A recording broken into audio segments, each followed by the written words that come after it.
Jika burung yang lain harus rutin mandi, rutin jemur, pindah sangkar, pindah tempat sana sini tidak masalah. Kalau burung terucukan itu berbeda, teman-teman. Bahkan orang tua, petani saja itu merawat burung terucukan itu bisa lebih gacor dari kita.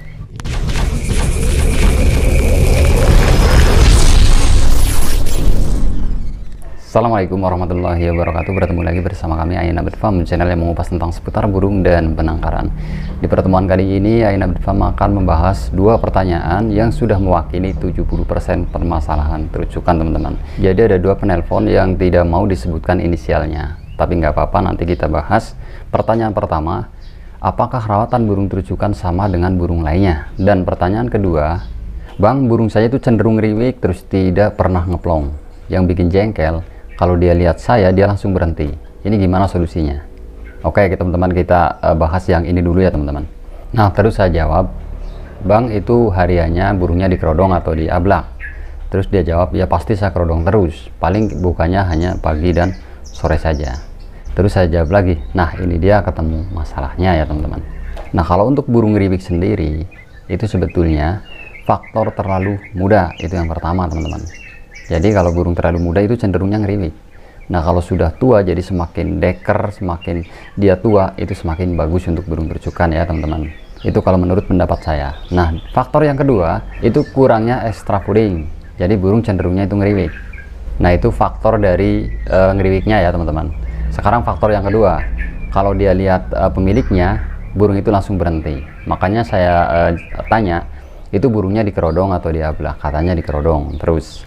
Paling dibuka pagi sama sore doang. Nah, kalau untuk burung harian dikerodong terus, ya pastinya jarang bunyi ya, teman-teman. Kalaupun dia bunyi, kita buka kerodongnya, dia akan takut sesuatu. Bahkan sama pemiliknya itu pun dia takut ya, teman-teman, karena terlalu banyak di kerodongnya burung tersebut ya, teman-teman. Makanya kita harus berhati-hati untuk penerapan kerodong ini untuk burung terucukan khususnya. Dan kita juga harus tahu fungsi daripada kerodong ya, teman-teman. Kerodong itu sebetulnya fungsinya itu membatasi supaya burung tersebut tidak bunyi terus-menerus, sehingga tenaganya akan selalu terjaga. Ini diterapkan untuk burung yang buat lomba ya, teman-teman. Berbeda dengan burung yang buat harian.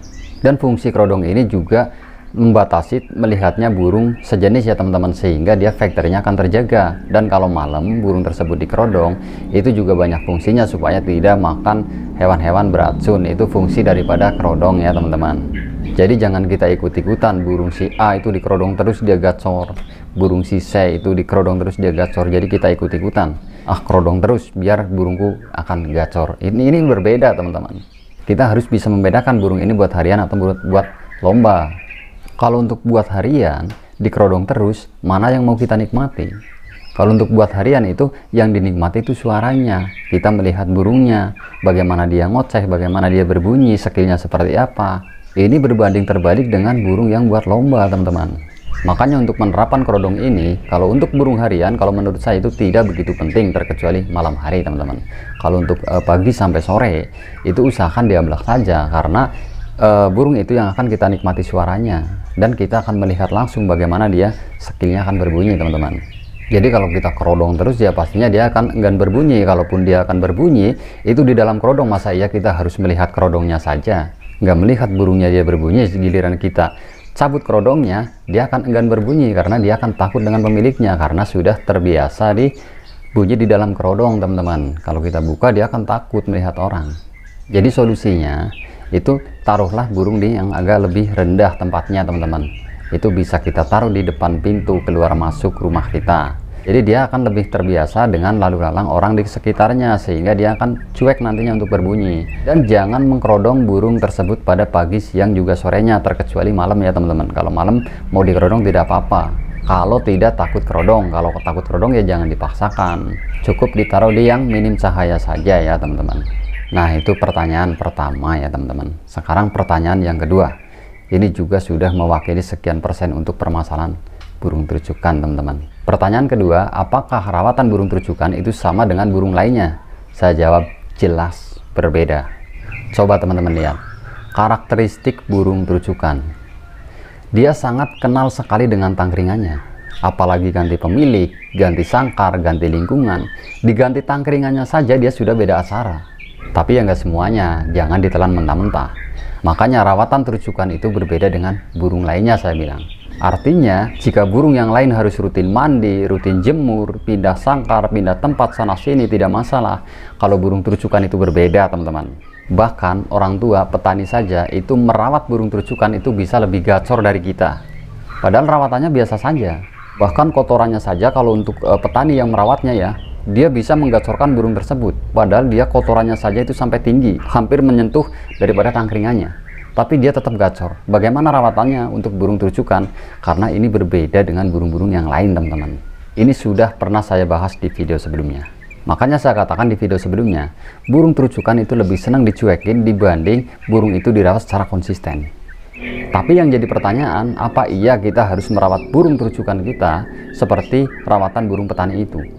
Dan apa iya kita sebagai kicomania itu tega merawat burung yang diperlakukan tidak selayaknya, teman-teman?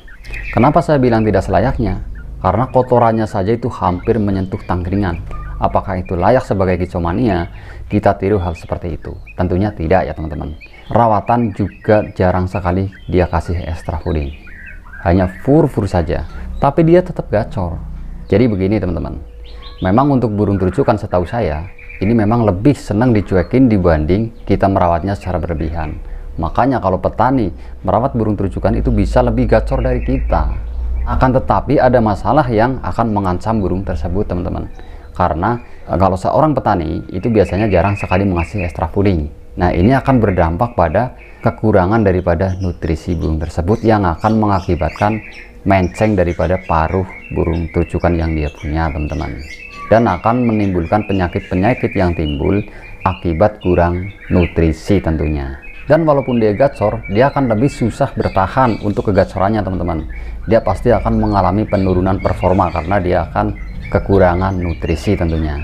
Dan permasalahan kedua yang timbul adalah masalah kesehatan karena kotorannya saja sudah tidak pernah dibersihkan. Ini khususnya janganlah kita meniru hal seperti itu. Walaupun dia gacor itu hanya untuk sementara waktu saja ya, teman-teman. Yang jadi poin terpenting adalah rawatlah burung terucukan jangan berlebihan, biasa-biasa saja. Akan tetapi kita tetap membersihkan daripada sangkarnya untuk menjaga kesehatannya, teman-teman.